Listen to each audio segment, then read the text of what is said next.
The COVID-19 pandemic is a crisis of completely different magnitude, which requires a response from unprecedented scale. Being in the world of COVID-19 coronavirus, the world leaders and policymakers are engaged to control the tremendous and disastrous impacts of these diseases and to protect the economies from downturn. And if we turn around our eyes in the industrial sector of Bangladesh, we can easily see that Bangladesh is also suffering from the tremendous impact of these contagious diseases. While we know that export diversification is always a key tool for sustainable economic development, but unfortunately, Bangladesh is heavily relying on RMG sector.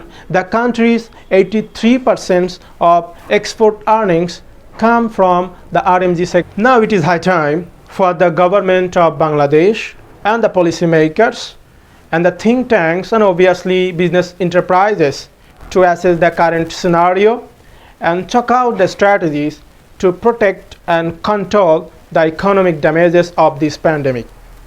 And myself, Muhammad Nazmus Saqib, and I would like to give thanks our honorable course instructor, Dr. Muhammad Misbahuddin sir, to assign such an interesting and on-demand topic to assess the present situations and to think about the country's leather, jute, sugar and tea industries and successfully revive these industries to diversify our export. First of all, I would like to concentrate on leather sector and its present conditions in the light of the pandemic coronavirus and its revival strategy formulations.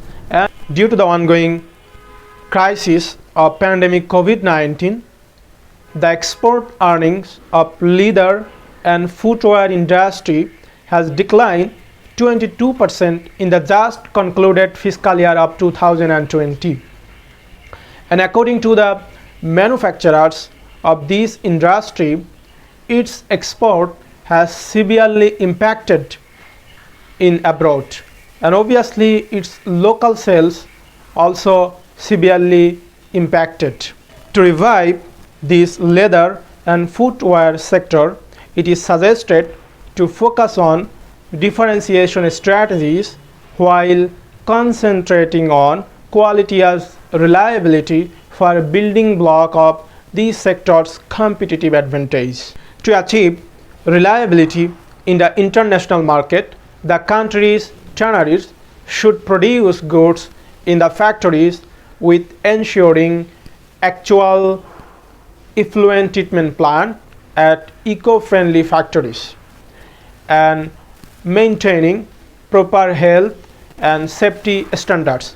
If they can obtain these complaints, then they will be able to sell their products 40% more than the present prices. The authorities should advance the similar facilities of ready-made garment sector to the leather sector, like cash incentives and tax breaks on imports, exports and bonded warehouse facilities.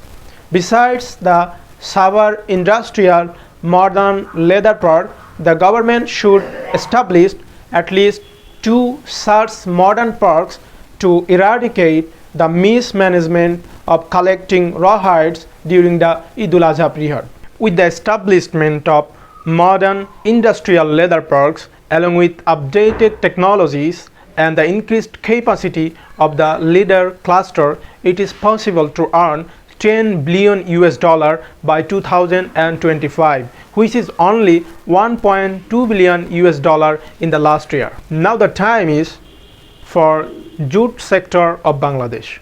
We all know that jute is one of the major cash crops of Bangladesh, but with the increased mismanagement and unprecedented economic losses, the government has recently shut down state-run 25 jute mills amid the pandemic. While globally, the demand of jutes is increasing day by day due to its biodegradable and impostable characteristics, and Bangladesh is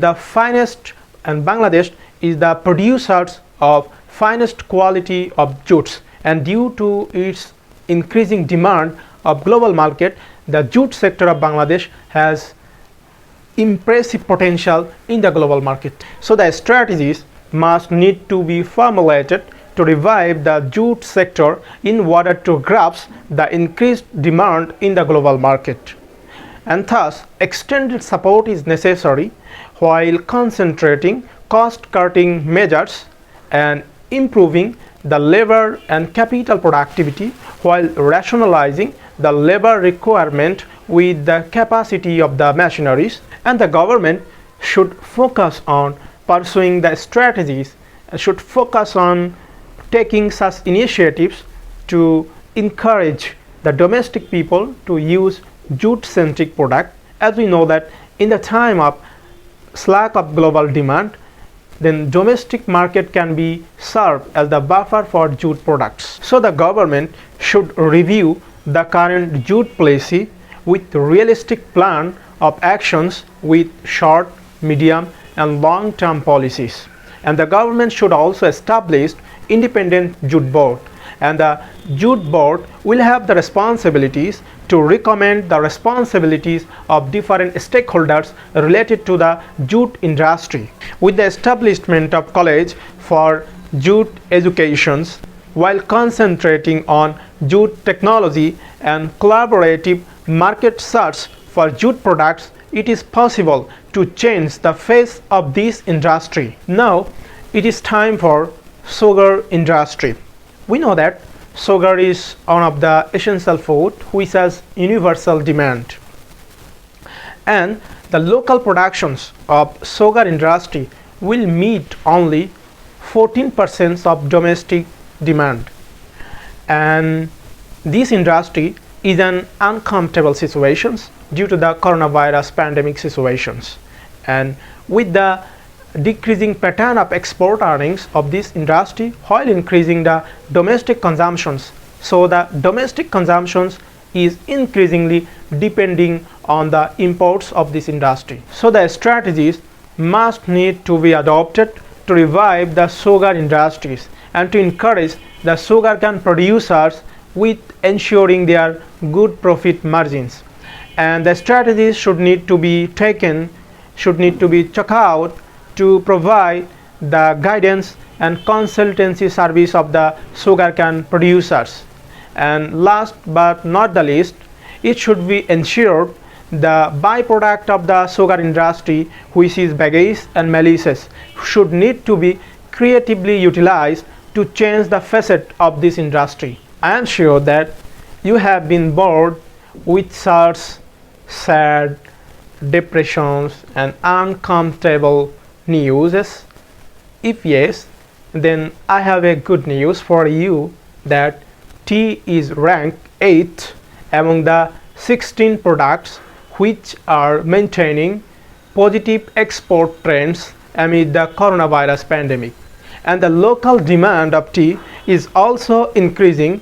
This is because local people prefer to drink tea as a healthier beverage than others. In the wake of Covid-19 pandemic, an awareness was built to take the tea as a healthier beverage, and the demand of Bangladeshi tea is increasing in the global market due to the Covid-19 outbreak. So as a result, the global demand, that is the export earnings of tea and the local demand of tea, are increasing simultaneously amid the coronavirus pandemic. However, to revitalize this sector further, and appropriate strategies should need to be adopted, which can be achieved through by setting up modern and artificial irrigation systems, the establishment of water reservoir and inbound embankment in order to get the water during the crisis moment, and utilizing the labor, capital and cultivable lands productivity. And furthermore, the marketing and promotional activities should need to be revised in order to make people well known with the tulsi tea, ginger tea, and green tea. And also, the government should also demotivate the importing of low-cost tea while imposing the tax or duties on the imports of the tea. Together, we will win if we can actively manage of these strategies to revamp the businesses and to revitalize of these leather, jute, sugar and tea industries along with the buffer zone of this country RNG sectors, then Bangladesh will be truly the tiger of the Asia, and its dominant positions will echo in the global fiercely and competitive market. That's all about from me. Thank you so much for your valuable time, and I'm wishing you sound health amid the pandemic COVID-19.